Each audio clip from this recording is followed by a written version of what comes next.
आपका पहला क्वेश्चन ये है कि वेटिंग पीरियड किस प्रकार के पेशेंट के लिए मिनिमम होनी चाहिए।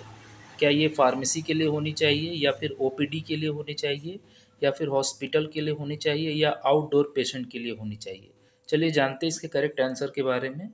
तो इसका सही आंसर है ऑप्शन बी ओपीडी यानी out patient department. Out patient department का प्राइमरी गोल यही होता है कि उसे जल्द से जल्द और इफ़िशिएंट मेडिकल सर्विस पेशेंट को दी जाए बिना किसी देर के और बिना हॉस्पिटलाइजेशन के।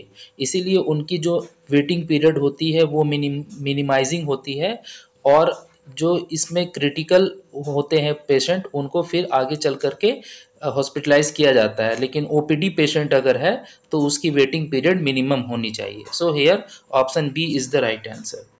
आपका अगला क्वेश्चन ये है कि उस तरह की फार्मेसी को क्या कहा जाता है जिसमें आउट पेशेंट डिपार्टमेंट और फार्मेसी दोनों अलग अलग जगह पर होते हैं। तो इसे कहा जाता है सेपरेट आउट पेशेंट, यानी कि यहाँ पर ऑप्शन डी सही हो रहा है। सेपरेट आउट पेशेंट फार्मेसी एक ऐसा फार्मेसी है जो कि आउट पेशेंट डिपार्टमेंट को सिर्फ सर्व करता है और ये जियोग्राफिक रूप से अलग होता है जो ओपीडी पेशेंट होते हैं उनके अनुसार। सो here option D is the right answer.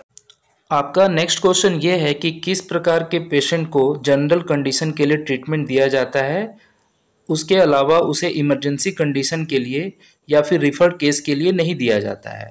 तो इसका सही आंसर होगा जनरल पेशेंट यानी कि ऑप्शन सी।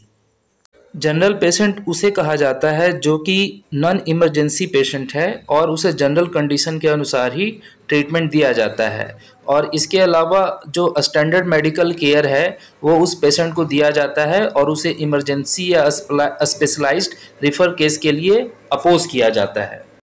आपका नेक्स्ट क्वेश्चन ये है कि उस पेशेंट को क्या कहा जाता है जो कि एडमिट नहीं हुआ और उसे बेड नहीं दिया गया, यानी उसने बेड ऑक्यूपाई नहीं किया गया। चलिए जानते हैं इसके आंसर के बारे में।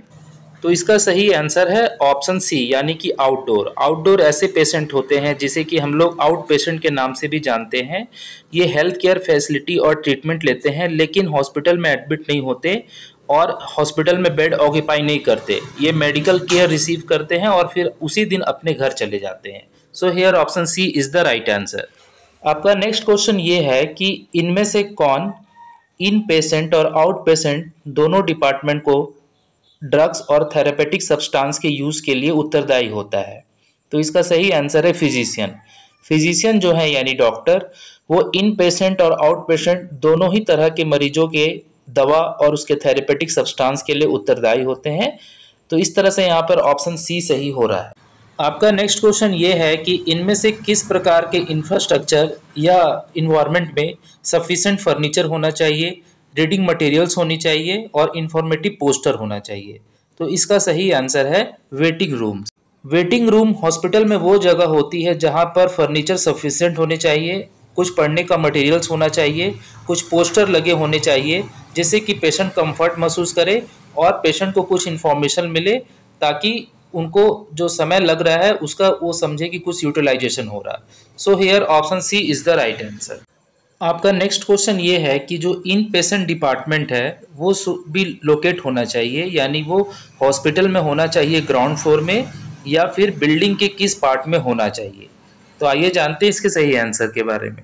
तो इस क्वेश्चन का सही आंसर है फर्स्ट फ्लोर यानी कि ऑप्शन डी। यानी इन पेशेंट जो डिपार्टमेंट होता है उसे रिकमेंडेड किया जाता है कि वो फर्स्ट फ्लोर पे हो हॉस्पिटल के, ताकि वहाँ पर ईजियर तरीके से एक्सेस हो सके फैसिलिटी का, पेशेंट वहाँ पर इमीडिएट केयर पा सके, मोबिलिटी असिस्टेंस होना चाहिए और इसके साथ साथ ट्रांसपोर्टेशन ईजियर हो और इमरजेंसी सर्विस ईजियर हो। सो here option D is the right answer.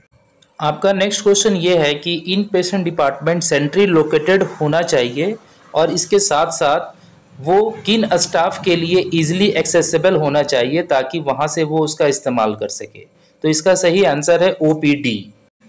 In patient department OPD के नज़दीक होना चाहिए ताकि दोनों के बीच में कोऑर्डिनेशन स्मूथ हो सके, आउट पेशेंट और इन पेशेंट सर्विस आसानी से मरीज को मिल सके। इसके अलावा स्टाफ इजीली मूव कर सके इन दोनों डिपार्टमेंट में और पेशेंट केयर इफिशिएंसी रूप से काम कर सके। So here option C is the right answer. आपका नेक्स्ट क्वेश्चन ये है कि किसके साथ स्किल और क्वालिफाइड स्टाफ होने चाहिए ताकि इन पेशेंट को दवाइयों को डिस्पेंस किया जा सके। तो इसका सही आंसर है फार्मासिस्ट।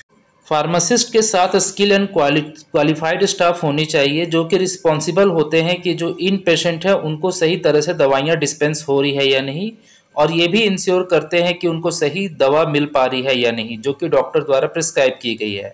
इसके अलावा उनको ड्रग इंट्रैक्शन के बारे में भी मॉनिटर करना पड़ता है, और कुछ फार्मास्यूटिकल केयर और हॉस्पिटल सेटिंग के बारे में भी उनको ध्यान रखना पड़ता है। सो here option A is the right answer. आपका अगला क्वेश्चन ये है कि किस प्रकार के मेडिकल सर्विस को मेडिकल डिपार्टमेंट के नज़दीक रखना चाहिए? क्या आउट पेशेंट सर्विस को, या पेरेंटल को, या इन पेशेंट को, या रिफर आउट पेशेंट को? चलिए जानते हैं इसके आंसर के बारे में।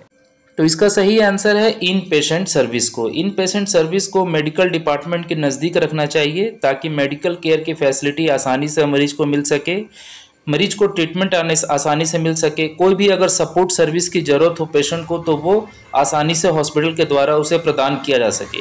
सो here option C is the right answer.